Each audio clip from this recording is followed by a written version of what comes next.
لا حول ولا قوة إلا بالله العلي العظيم. حسبنا الله ونعم الوكيل، نعم المولى ونعم النصير. أعوذ بالله السميع العليم من الشيطان اللعين الرجيم. بسم الله الرحمن الرحيم. الحمد لله الذي لم يتخذ صاحبة ولا ولدا ولم يكن له شريك في الملك ولم يكن له ولي من الذل وكبره تكبيرا.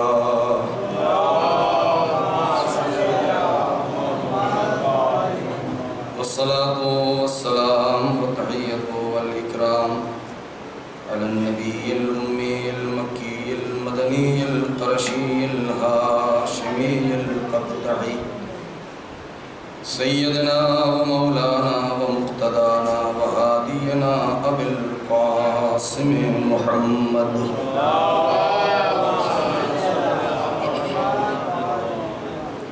وعلى أهل بيته الطيبين الطاهرين المعصومين المظلومين الذين أذهب الله عنهم الرجس وطهرهم تطهيرا.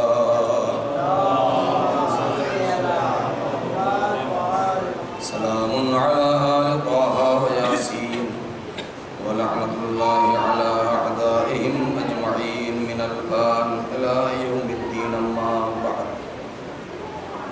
فقد قال أبا عبد الله الحسين عليه السلام: الناس عبيد الدنيا والدين لعب على ألسنتهم ما دارت معايشهم، فإذا محسوا بالبلاء قل الديان. صلوات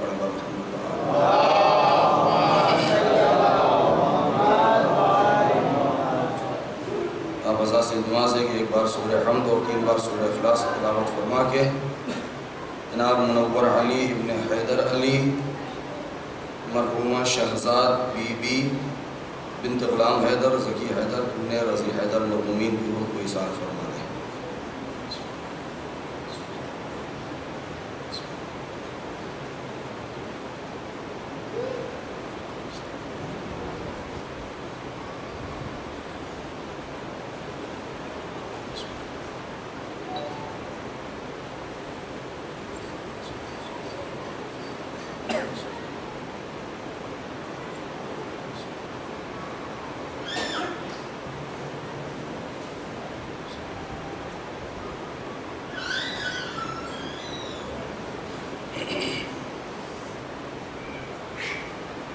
عزیزان محترم،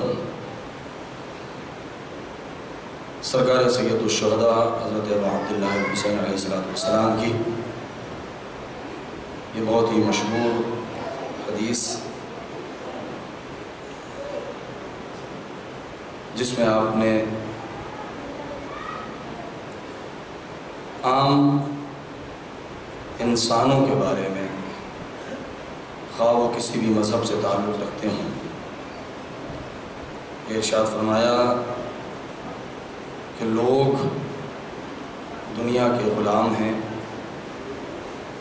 اور دین صرف ان کی زبانوں تک محدود ہے. جب تک ان کی روزی روٹی چل رہی ہے، ان کو عیش و آرام مل رہا ہے، لیکن جیسے ہی ان کا امتحان لیا جاتا ہے بلاؤں اور مصیبتوں کے ذریعے سے، تو کھڑے دیندار کا پتہ چل جاتا ہے اور بنے ہوئے دیندار کون ہیں یہ بھی پتہ چل جاتا ہے. یعنی حقیقی دیندار بہت کم نظر آتے ہیں. گفتگو ہماری ہو رہی تھی اس عنوان سے کہ یہ فرش اعضا، یہ مجلس ماتم اور عزاداری، اس کا اصلی مفہوم کیا ہے اور اس کا مقصد کیا ہے. جو باتیں میں نے عرض کی ہیں اسی کو آگے بڑھاتے ہوئے کہ اس کا اصلی مقصد 2 پہلوؤں سے گفتگو کی جا سکتی ہے. ایک تو یہ ہمیں دیکھنا ہے کہ ان دینی مراسم سے،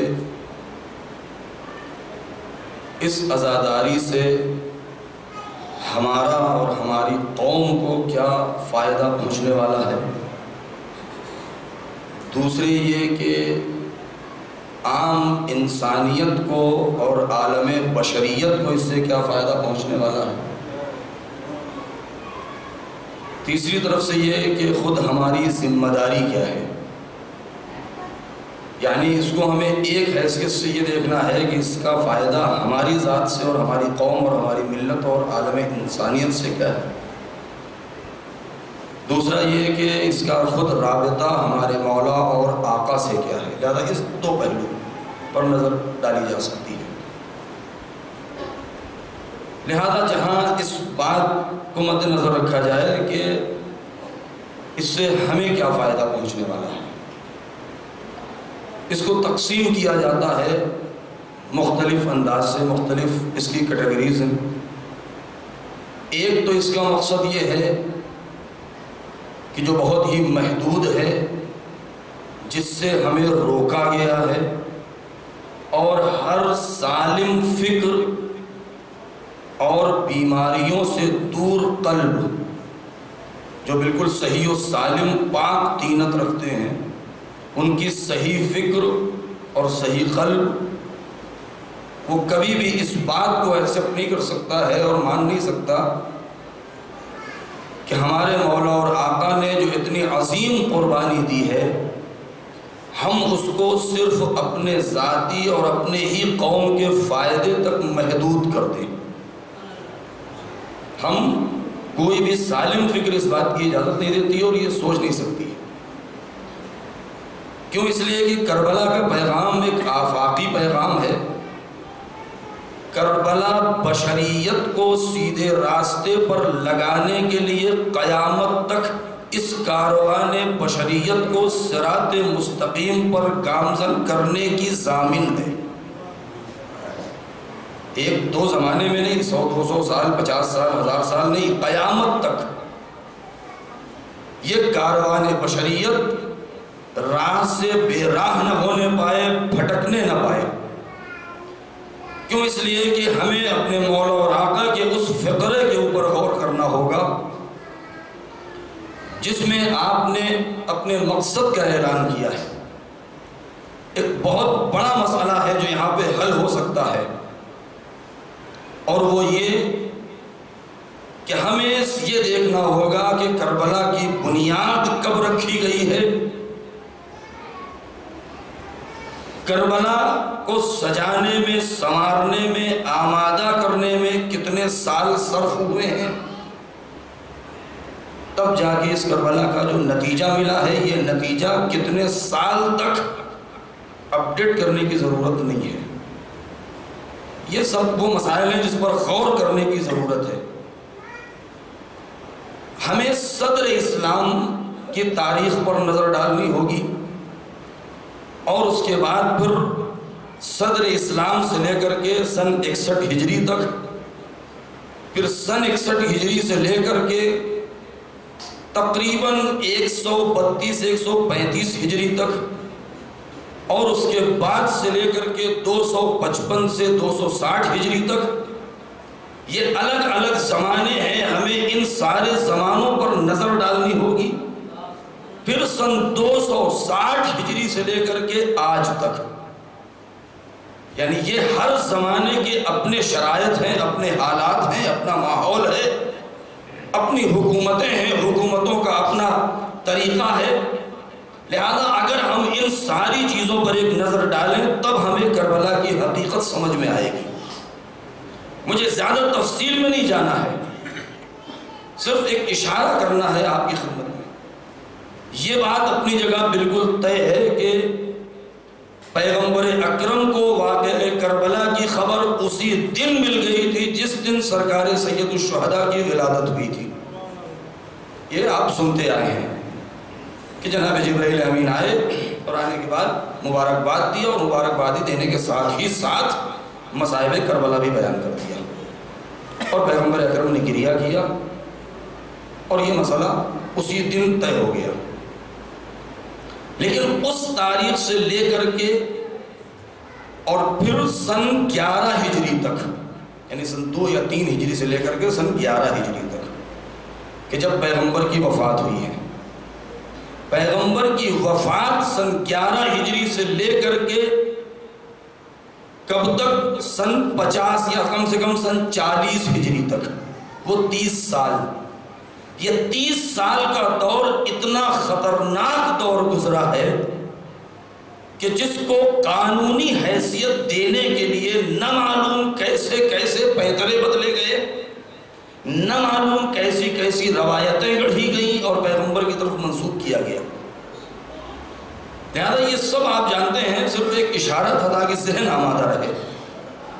اور پھر سن 40 ہجری میں مولا علی کی شہادت کے بعد وہ 10 سال کا زمانہ، اب سن 11 سے لے کر کے سن 35 تک عام طور سے یہ کہہ دیا جاتا ہے، اور توجہ چاہتا ہوں، بڑی آسانی سے اس کو مورخ لکھ دیتا ہے اور ہم ممبروں سے بیان بھی کر دیتے ہیں کہ 25 سال تک مولا کائنات خاموش تھے۔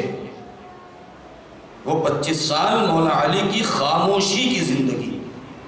انصاف سے بتائیں، وہ جملہ میں نے کل بھی کہا تھا، پرسوں بھی کہا تھا، کہ دعائے توسل میں ہم اور آپ جب پڑھتے ہیں تو کیا کہتے ہیں؟ یا حجت اللہ علی خلقہ، اے میرے مولا، اے میرے آقا، آپ پروردگار عالم کی حجت ہیں اس کی خلق کے اوپر، مخلوقات کے اوپر۔ حجت خدا کسی زمانے سے محدود نہیں ہوتا۔ حجت خدا جس زمانے سے پروردگار نے کسی ذات کو اپنی حجت بنایا ہے، اس کے اوپر سکوت کرنا حرام ہے۔ بہت توجہ چاہتا ہوں، ایک ظریف نقطہ ہے، کبھی بھی حجت خدا خاموش نہیں ہو سکتی۔ حجت خدا امام کی شکل میں یا نبی کی شکل میں خاموش نہیں ہو سکتا ہے۔ لہذا یہ کہنا غلط ہے کہ خاموش تھے۔ کیوں؟ اس لیے کہ اگر پیغمبر اکرم کے خطبات کے اوپر ہم نظر ڈالیں کہ جس میں انہوں نے مولا علی کا تعارف کرایا ہے اور ان کے فضائل بیان کیے ہیں، اور اس کے بعد ہم ان کی حقیقت اور ماہیت پر غور کریں، تو اہل بیت علیہم السلام کا مرتبہ اور ان کی فضیلت ویسے ہی ہے جیسے قرآن کی فضیلت، جیسے قرآن کا مرتبہ۔ یہ ہم اپنے زبان میں آ کے کہہ دیتے ہیں کہ جب قرآن کو رحل کے اوپر دیکھتے ہیں، جزدان کے اندر مصلے کے اوپر، الماری کے اوپر دیکھتے ہیں، تو ہم یہ کہتے ہیں کہ یہ قرآن تو بول نہیں رہا ہے، ہم پڑھتے ہیں، الفاظ اس کے ہوتے ہیں، آواز ہماری ہوتی ہے۔ بہت توجہ۔ لہذا ہم کیا کہہ دیتے ہیں کہ یہ قرآن صامت ہے، یعنی خاموش ہے۔ اسی قرآن کے خاموشی کو توڑنے کے لیے پروردگار عالم نے جو ہستیاں بھیجی ہیں، جن کو اہل بیت کہا جاتا ہے، ہم ان کو کہتے ہیں، ہم ان کو جو نام دیتے ہیں وہ قرآن ناطق کا نام دیتے ہیں۔ حقیقت یہ ہے کہ یہ وہ ہستیاں ہیں، میں آپ کے ذہن کو وہاں تک لے جانا چاہتا ہوں کہ جو اصلی مفہوم ہے، یہ وہ ہستیاں ہیں کہ اگر ان کو جناب آدم سے پہلے اگر ان کے وجود اور عالم انوار میں ان کی حقیقت اور ان کی ماہیت پر غور کریں تو کہیں اور جانے کی ضرورت نہیں ہے۔ 10ویں امام نے زیارت جامعہ کبیرہ میں جو فضائل بیان کیے ہیں امام کے اور اہل بیت کے، اس کی شرح آج تک ہو نہیں سکی ہے۔ صرف ایک جملہ جب کسی نے آگے کہا، اے میرے مولا، اے میرے آقا، ذرا آپ یہ بتائیے کہ اگر ہم آپ میں سے کسی کی قبر پر زیارت کرنے کے لیے جائیں تو ہم جاہل ہیں، ہمیں آپ کا عرفان نہیں ہے، معرفت نہیں ہے، ہم آپ کی زیارت کریں تو کیسے، آپ کے فضائل بیان کریں تو کیسے؟ تو اس وقت امام نے زیارت جامعہ کبیرہ تعلیم فرما دی۔ اس کے اندر ایسے ایسے الفاظ ہیں کہ جس میں ایک فقرہ یہ ہے، اے میرے پالنے والے، تیرا شکر ہے، تیرا احسان ہے، کہ تو نے اہل بیت کو ہمارے درمیان بھیج کے ہمارے اوپر احسان کیا ہے۔ اور پھر ہم اہل بیت کو مخاطب کر کے کہتے ہیں کہ اہل بیت نے آپ کے ذریعے سے ہمارے اوپر احسان کیا ہے۔ کیوں؟ اگر آپ کو نہ بھیجتا زمین کے اوپر تو آپ تو مسبحین محدقین فی عرش اللہ تھے۔ کیا مطلب؟ یعنی یہ وہ انوار تھے جو عرش الہی میں جڑے ہوئے نگینے تھے۔ یہ اہل بیت عرش الہی میں جڑے ہوئے نگینے تھے، ان کو پیکر انسانی میں ڈھال کے ہمارے درمیان بھیج دیا ہے تاکہ کاروان بشریت کو منزل مقصود تک پہنچا سکے۔ یہ میں نے جملہ اس لیے عرض کیا ہے تاکہ ہم ان کے مقام کو سمجھیں اور پھر تاریخ کے اس حصے پر نظر ڈالیں کہ سن 11 ہجری سے لے کر کے سن 35 ہجری تک یہ 25 سال کا جو زمانہ گزرا ہے، مورخ بڑی آسانی سے کہہ دیتا ہے، لکھ دیتا ہے کہ علی خاموش تھے۔ وہ 25 سال کی خاموشی کی زندگی تھی۔ اے میرے دوستو، کبھی بھی علی کو خاموش نہ کہنا۔ اہل بیت حق کو بیان کرنے میں اور احقاق حق میں اور ابطال باطل میں کبھی خاموش نہیں رہے۔ کیوں؟ اس لیے کہ اہل بیت کی حقیقت اور قرآن کی حقیقت یہ دونوں الگ نہیں ہیں۔ جو قرآن ہے وہی اہل بیت ہے، جو اہل بیت ہے وہی قرآن ہے، جو اہل بیت ہے وہی قرآن ہے، جو قرآن ہے وہی اہل بیت ہے۔ یہ ہم نے نام رکھ لیا ہے، ورنہ حقیقت تو یہ ہے کہ اگر قرآن ناطق اور قرآن صامت کو سمجھنا ہے تو بس فرق صرف اتنا ہے کہ اہل بیت اگر چپ ہو جائے تو قرآن صامت ہے، اگر بول دے تو قرآن ناطق ہے۔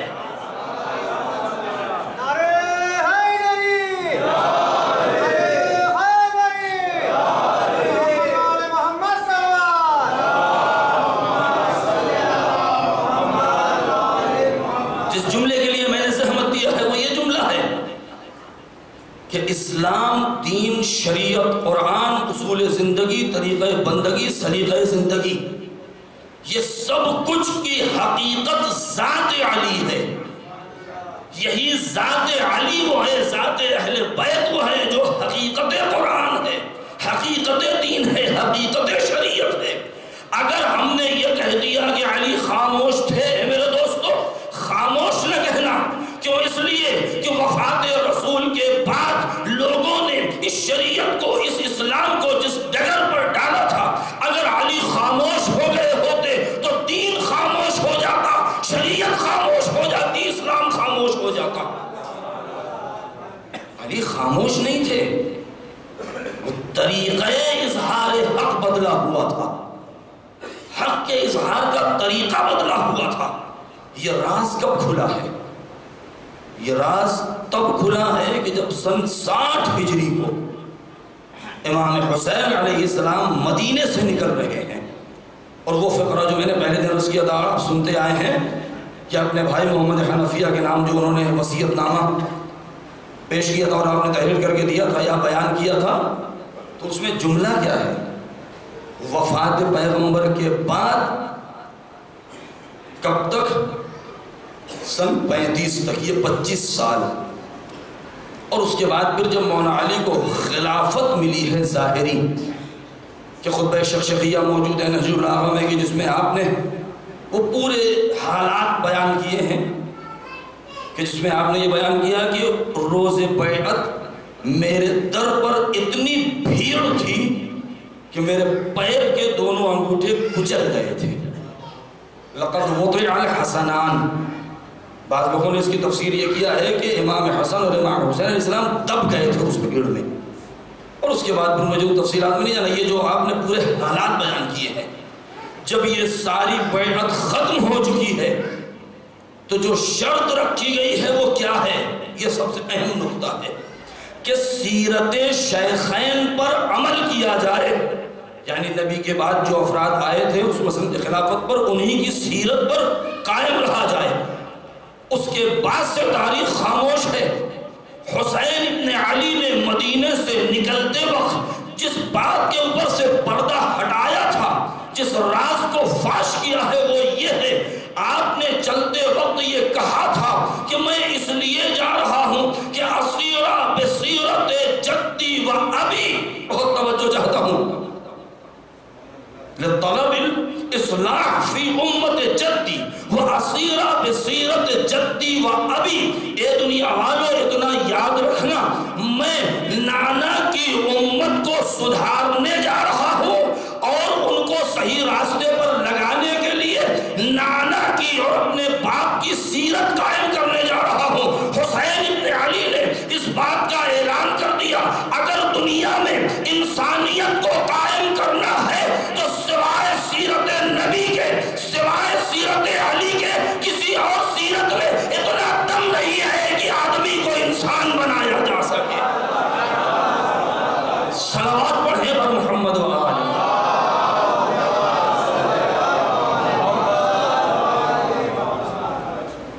کاروان آدمیت کو کاروان انسانیت میں بدلنے کے لیے سیرت نبوی اور سیرت علوی کی ضرورت ہے۔ جب یہ دو سیرتیں ہوں گی تب جا کے اس کاروان آدمیت کو کاروان انسانیت میں بدلا جائے گا، کیونکہ جب انسانی کاروان بن جائے گا تو انسان نہیں بھٹکتا ہے، آدمی بھٹکتا ہے۔ بہت توجہ چاہتا ہوں، آدمی راہ سے بے راہ ہو جاتا ہے، انسان راہ سے بے راہ نہیں ہوتا ہے، اور کربلا والوں نے یہی درس دیا ہے۔ لہذا ہمارا اصلی مقصد کیا ہے؟ فرش عزا کل کا آخری جملہ، فرش عزا اس لیے ہے کہ لوگوں کو قریب بلایا جائے، نہ کہ جو قریب آئے ہیں ان کو دور بڑھایا جائے۔ ہمیں دور والوں کو قریب بلانا ہے، قریب والوں کو دور نہیں بھیجنا ہے۔ اس لیے کہ جناب ابراہیم کی اس دعا اور ان کے اس عمل کے اوپر ہم غور کریں۔ دیکھیے، ہم اگر کسی سے یہ کہتے رہیں کہ تم مسلمان ہو جاؤ، تم شیعہ ہو جاؤ، تم قرآن پڑھنے لگو، تم نماز پڑھنے لگو، تم ایسے ہو جاؤ، تم مومن بن جاؤ، تم فلاں بن جاؤ، یہ ہمارا فرض ہے کہہ دینا، لیکن کسی کے دل میں تبدیلی پیدا کر دینا یہ ہمارا کام نہیں ہے۔ ہمارا کام یہ ہے کہ اس مقدس درسگاہ تک پہنچا دینا۔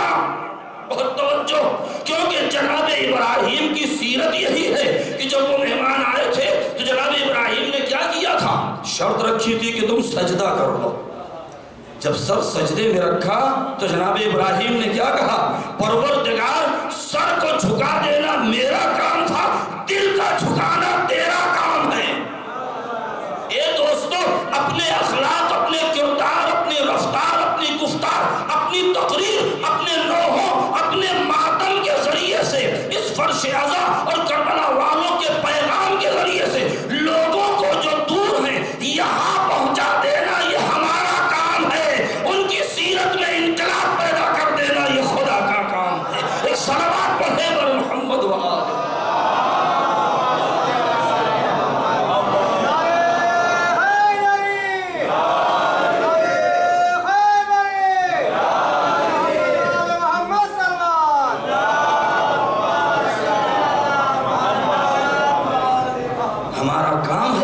فرش عزا تک لے آئیں، اور فرش عزا تک لانے کے لیے کسی کی دل شکنی کر کے ہم یہاں نہیں لا سکتے، کسی کو برا بھلا کہہ کے ہم یہاں نہیں لا سکتے۔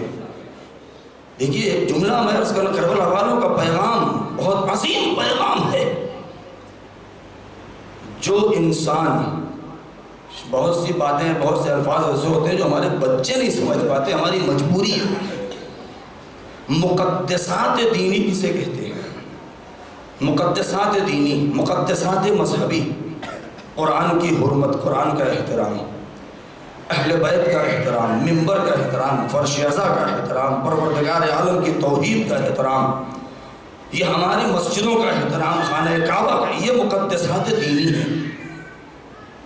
اگر مولا علی نے اپنے خطبے میں بھی اس بات کا اعلان کیا ہے، اس بات ایک جگہ ایک موقع پر، کہ اگر تم چاہتے ہو تمہارے مقدسات محفوظ رہیں تو دوسروں کے مقدسات کا احترام کرنا سیکھو۔ کیوں؟ اس لیے جو دوسروں کے مقدسات کی عزت نہیں کر سکتا ہے وہ کبھی بھی اپنے مقدسات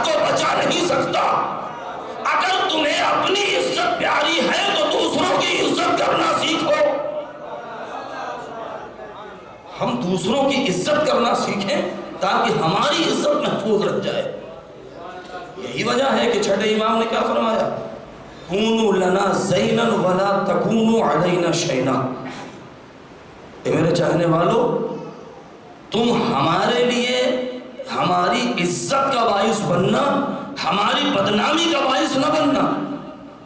یا بعض دوسرے مواقع پر رسول کی حدیث ہے ائمہ کی کہ کونوا دعاۃ الناس بخیر السنتکم، تم لوگوں کو بلاؤ اپنی زبان کے ذریعے سے نہیں، اپنی زبان سے ہٹ کے کسی دوسری چیز کے ذریعے سے۔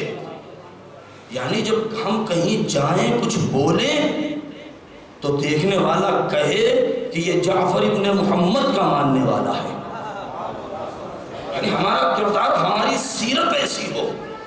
تو فرش عزا اور اس کا اصلی مفہوم عزا کا کہ جو تعزیت سے بنا ہے، تسلیت اور پرسے سے بنا ہے، ایک انسان ہمارا بہت توجہ، ایک انسان جو ہمارا بہت قریبی دوست ہو یا رشتہ دار ہو اور حد سے زیادہ ہم دونوں ایک دوسرے کے اوپر جان نچھاور کرتے ہوں، انصاف سے بتائیں۔ جاتے ہوئے کہیں ہم نے راستے میں اسے دیکھا کہ وہ کسی حادثے کا شکار ہو گیا ہے، بری طریقے سے زخمی ہے، پڑا ہوا ہے۔ ایسے موقع پر ہماری ذمہ داری کیا ہے؟ ہم نے فرد محبت میں جیسے ہی اس کو اس حالت میں دیکھا، اس کے پاس بیٹھ کر کے گریہ کرنا شروع کر دیا اور پیٹ پیٹ کے رونے لگے اور بے تحاشا روتے جا رہے ہیں، گھنٹوں روتے رہے۔ کیا یہ ہمارا رونا اس کو فائدہ پہنچائے گا؟ رونا، گریہ کرنا، تڑپنا بے صبرانہ انداز میں یہ ہمارے محبت کی دلیل تو ہو سکتی ہے کہ لوگ کہہ سکتے ہیں کہ یہ اتنا محبت کرتا ہے، لیکن دوسری طرف سے لوگ ہماری اسی محبت کو احمقانہ انداز کا نام دے دیں گے۔ تمہیں رونا نہیں تھا، تمہاری ذمہ داری یہ تھی کہ اس کو ایسی جگہ پہنچاؤ جہاں اس کا علاج ہو سکے۔ بہت توجہ، اس میں کوئی شک نہیں ہے کہ ہمارے آنسوؤں کے قطرات ہماری بخشش کی ضمانت ہے، لیکن کل کا جملہ یاد رکھیے گا کہ امام حسین علیہ السلام کا جو پیغام ہے وہ اس رخ پر نہیں ہے کہ تم صرف اپنے بارے میں سوچو، کیونکہ کربلا والوں نے اگر اپنے بارے میں سوچا ہوتا، بہت توجہ، اگر کربلا والوں نے صرف اپنے بارے میں سوچا ہوتا تو حسین تو ہر ایک کو جنت کا پروانہ لکھ کر کے دے رہے تھے، لیکن اپنے بارے میں نہیں سوچا ہے، ہمارے بارے میں سوچ رہے تھے۔ ہمیں بھی ضروری ہے کہ ہم اپنے بعد کی نسلوں کے بارے میں سوچیں اور یہ حسینیت کا پیغام ہم وہاں تک پہنچا دیں۔ اسی کا نام ہے جہاد۔ آج جو دنیا میں یہ لفظ جہاد اتنا بدنام ہو گیا ہے، آپ جانتے ہیں دو لفظ ہیں، ایک ہے میدان جہاد اور ایک ہے محراب۔ دونوں اپنے معنی کے اعتبار سے بالکل برعکس ہیں۔ محراب حرب سے بنا ہے، جہاں جنگ کی جاتی ہے، جہاں لڑائی ہوتی ہے، اور جہاد اس جگہ کو کہتے ہیں جہاں انسان کوشش کرتا ہے۔ میدان میں جہاں تلوار چلتی ہے، اسلام نے اس کا نام جہاد رکھا ہے۔ جہاں انسان سجدہ کرتا ہے اس کا نام محراب رکھا ہے۔ اتنا یاد رکھنا کہ جہاں تلوار چلتی ہے، یہ یاد رکھو کہ وہاں تمہیں کیا کرنا ہے؟ کوشش کرنا ہے۔ اصلی جنگ تمہاری محراب میں ہے، اصلی لڑائی تمہاری محراب میں ہے، کیونکہ پیغمبر اکرم نے کیا فرمایا تھا؟ جب لشکر جیت کر کے آ گیا اور اس کے بعد فتح کا جھنڈا تمام لہرانے لگے، ہر طرف چرچا ہے، شور ہے، مبارکبادیاں ہیں، مال غنیمت تقسیم ہو رہا ہے، ایک دوسرے کو لوگ تعریف کر رہے ہیں کہ تم نے کیسی تلوار چلائی، کیسی شمشیر چلائی۔ تو نبی نے کیا فرمایا؟ نبی نے فرمایا کہ مرحبا بکم مرحبا بناصرنا، مرحبا بکم بالجہاد الاصغر۔ مبارک ہو تمہیں، کامیاب ہو گئے ہو تم جہاد اصغر میں، وعلیکم بالجہاد الاکبر، ابھی تمہارے اوپر جہاد اکبر باقی ہے۔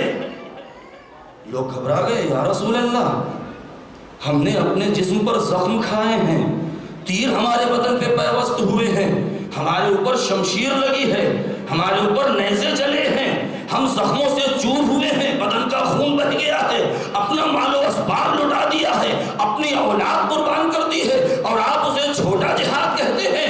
نبی نے فرمایا کہ یہی تو سمجھانا چاہتا ہوں، جسم کا قربان کر دینا، مال کا قربان کر دینا یہ چھوٹا جہاد ہے، اپنے نفس کا قربان کر دینا یہ جہاد اکبر ہے۔ ایک صلوات پڑھیں پر محمد و آل محمد۔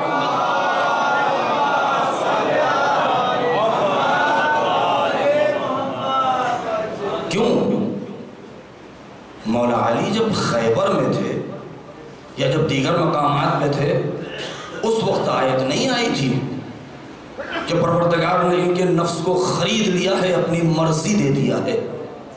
تلوار چلاتے وقت نہیں ہوا ہے، بلکہ جب بستر پر سو رہے تھے اس وقت یہ صحرا باندھا گیا ہے کہ علی کا نفس خرید لیا ہے اور اپنی مرضی دے دیا ہے۔ لہذا فرش شہزا کا جو میسج ہے، جو پیغام ہے، ایک آفاقی پیغام ہے، وہ ایک عظیم قربانی ہے۔ ہمیں دیکھنا ہوگا جناب زینب کبریٰ سلام اللہ علیہا کے وہ خطبات اور وہ فقرے،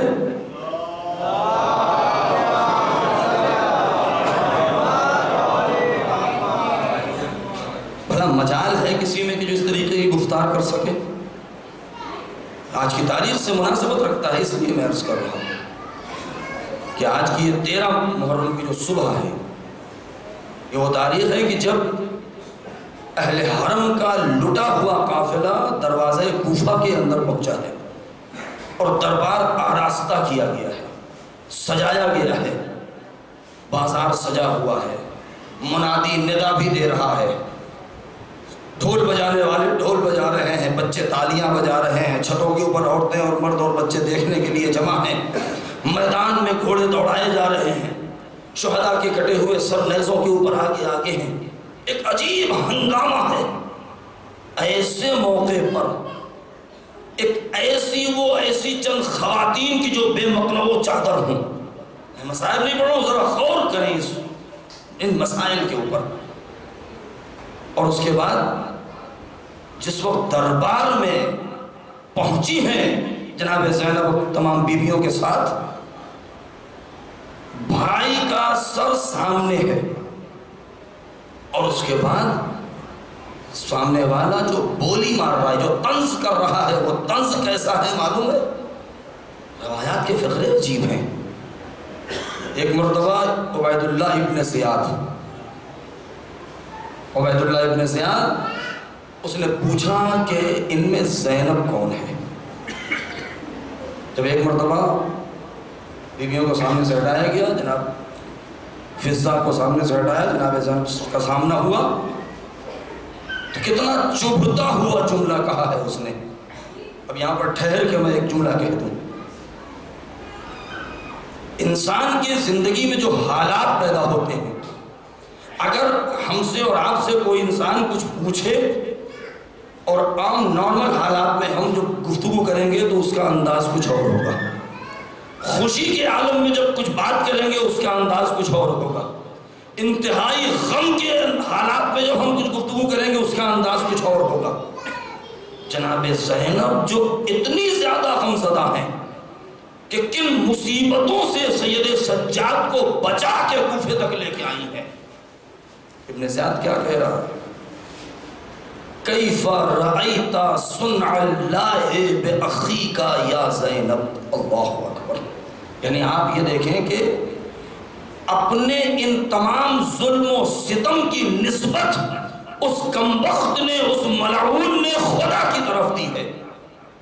یہ نہیں کہا کہ میں نے یہ قتل کر دیا ہے، کہا اے زینب دیکھا تم نے کہ خدا نے تمہارے بھائی کے ساتھ کیا کیا ہے؟ اللہ اکبر، معاذ اللہ۔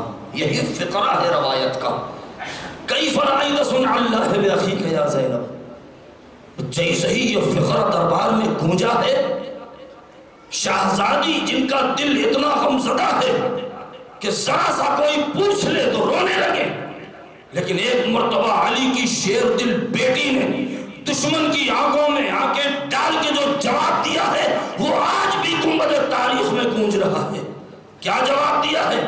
آواز دیا، اے ملعون سن، ما رأیت الا جمیلا، تو یہی سننا چاہتا ہے کہ آج تک میں نے جو کچھ بھی دیکھا ہے وہ سوائے اچھائی کے کچھ دیکھا ہی نہیں ہے۔ اللہ اکبر، سوائے اچھائی کے کچھ دیکھا ہی نہیں ہے۔ کیا مطلب؟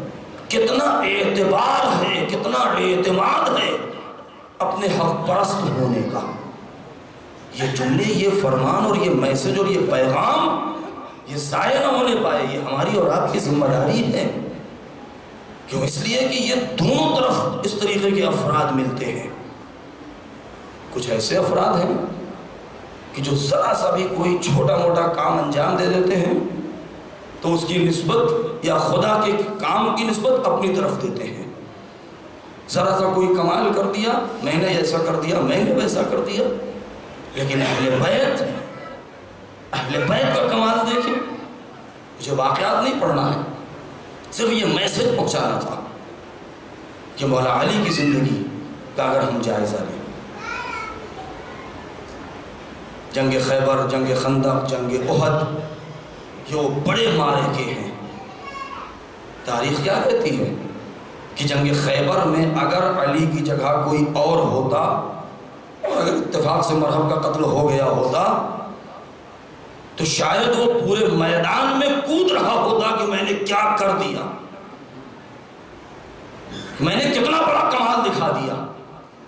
لیکن اہل بیت میں اور دوسروں میں جو فرق ہے وہ یہی ہے کہ تاریخ کہتی ہے کہ جس وقت مولا علی گئے ہیں مرحب کے مقابلے میں اور جانے کے بعد اس کا قتل کیا ہے اور قتل کرنے کے بعد در خیبر کو اکھاڑا ہے، اپنے ہاتھوں پر اٹھایا ہے، خندق پر پل بنایا ہے، لشکر پار ہوا ہے، قلعہ فتح ہوا ہے، اور جب پلٹے ہیں تو یہ نہیں کہا کہ دیکھو میں نے کیا کمال دکھایا ہے، بلکہ آواز یہ دے رہے ہیں میں نے خیبر کو اپنی طاقت سے فتح نہیں کیا، میں نے پروردگار کی طاقت سے فتح کیا ہے۔ خدا کے کام کو اپنی طرف منسوب کرنا یہ دنیا والوں کا کام ہے، لیکن اپنے کام کو خدا کی طرف منسوب کر دینا یہ اہل بیت کا کمال ہے۔ ایک صلوات پڑھیں پر محمد و آل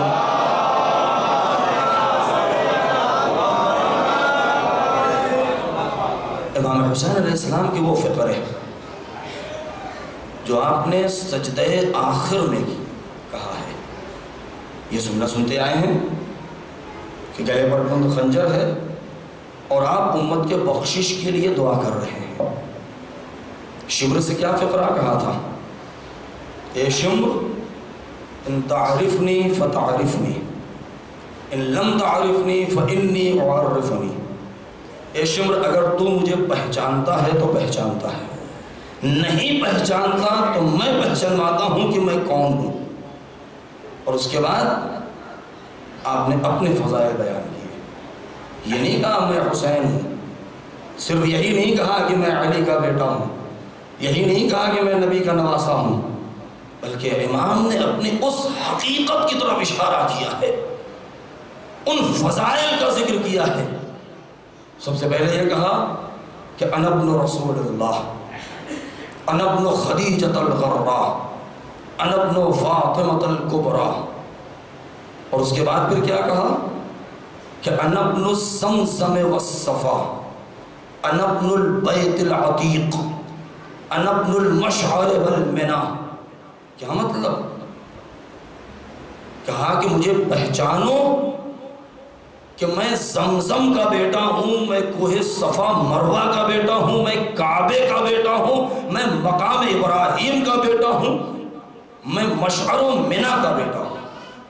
یعنی اپنے ان فضائل کا اعلان کر دیا ہے امام نے۔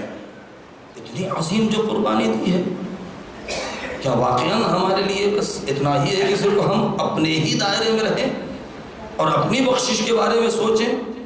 نہیں، جس نے پورا سب کچھ لٹا دیا ہے امت کے لیے، ضروری ہے کہ اس پیغام کو بغیر خیانت کے ہم دنیا والوں تک پہنچا دیں۔ بس عزاداروں، جو مصیبت کے ایام ہیں،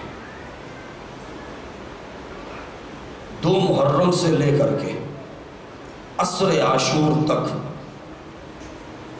پیاس کی شدت، خیموں کا چلنا، اصحاب و انصار کا شہید ہو جانا، حسین کی نگاہ میں، اہل بیت کی نگاہ میں یہ بہت آسان تھا، یہ ہمارے لیے بہت سخت ہے، لیکن اصلی جو کام ہوا ہے وہ عصر عاشور کے بعد سے لے کر کے مدینے کی واپسی تک سب سے بڑا جو کام ہوا ہے وہ یہ ہے۔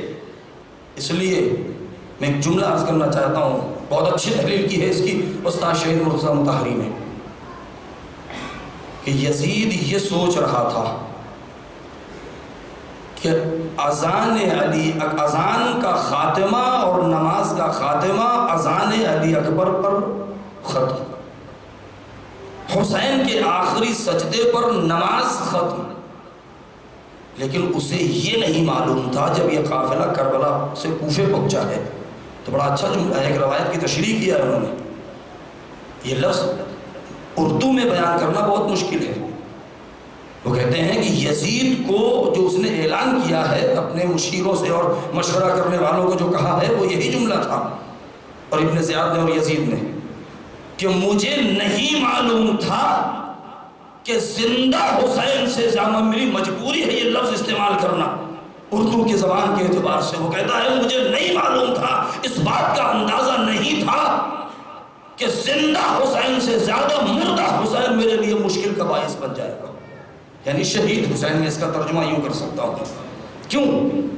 اس نے یہ سوچا تھا کہ حسین کو قتل کر دیا جائے گا، ان کے اہل حرم کو اسیر کر لیا جائے گا، مال و اسباب لوٹ لیا جائے گا، تو یہ سارا سب کچھ ختم ہو جائے گا، لیکن اصلی انقلاب جو آیا ہے وہ امام کی شہادت کے بعد، حقانیت جو دنیا میں پھیلی ہے، یہ قافلہ جہاں جہاں گیا، کربلا سے کوفے تک، کوفے سے شام تک، اپنی حقانیت کا اعلان کرتے ہوئے جا رہے ہیں۔ سید سجاد جناب زینب کبریٰ، کیسی مصیبت زدہ بیویاں ہیں، ذرا تصور کریں عزاداروں، سوچنے پر مجبور ہے ہر بشریت۔ ایک 4 سال کی بچی جس کے باپ کا کٹا ہوا سر اس کے سامنے ہو، اگر وہ بچی مر جائے تو تعجب کرنے کی بات نہیں ہے، لیکن جناب سکینہ نے کیسے برداشت کیا اس چیز کو؟ پانی کا مرحلہ، اگر حسین چاہتے تو جس وقت چاہتے پانی آ سکتا تھا، لیکن نہیں، ضرورت تھی اس بات کی کہ پیاس دنیا والوں تک پہنچے، بتایا جائے کہ بچے کتنے پیاسے تھے۔ جناب ابن عباس نے چلتے وقت روکا تھا، کہا تھا میرے مولا آپ حجت خدا ہیں، میں آپ کو روک نہیں سکتا ہوں، لیکن ایک بات ہے دل میں جو میں کہنا چاہتا ہوں۔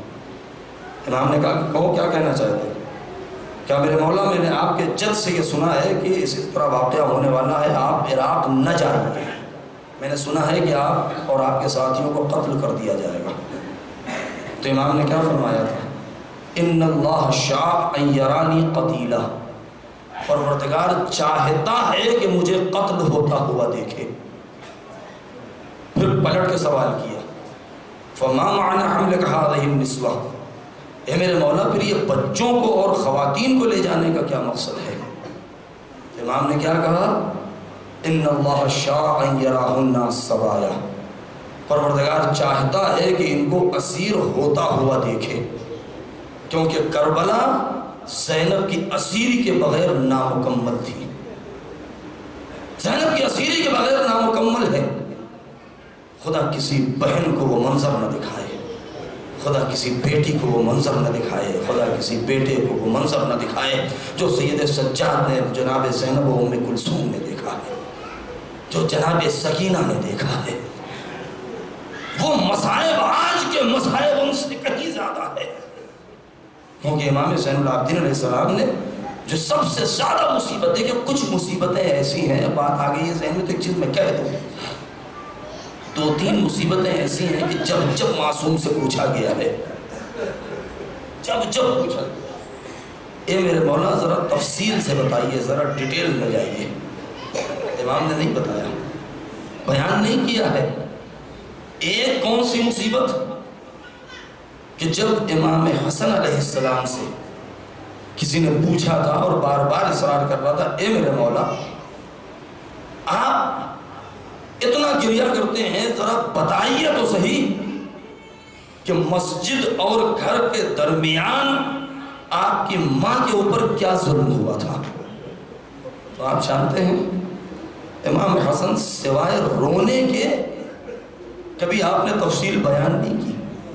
صرف ایک جملہ کہہ دیا تھا. جب بہت اصرار کیا تھا تو کیا کہا تھا معلوم ہے؟ کہ میرے چاہنے والے نہ پوچھ. اور ایک جملہ کہے کہ امام بے ہوش ہو گئے تھے، اور وہ جملہ کیا تھا؟ کہا تھا نہ پوچھ، بس اتنا جان لے کہ وہ تماچا اتنے زور کا تھا کہ میرے ماں کا گوشوارہ کان میں ٹوٹ گیا تھا. اس سے زیادہ تفصیل امام نے نہیں بیان کی تھی. یہی کہا تھا کہ میرے ماں کا بندہ اور گوشوارہ کان میں ٹوٹ گیا تھا. دوسری تفصیل لوگ پوچھتے رہ گئے، اے میرے مولا بازار کوفہ میں اور بازار شام اور دربار شام میں کون سی مصیبت آئی تھی کہ امام بس الشام الشام الشام کہتے تھے اور رونے لگتے تھے. اس کے علاوہ کبھی تفصیل نہیں بیان کی ہے. ہاں زندان کی بعض تفصیلیں موجود ہیں.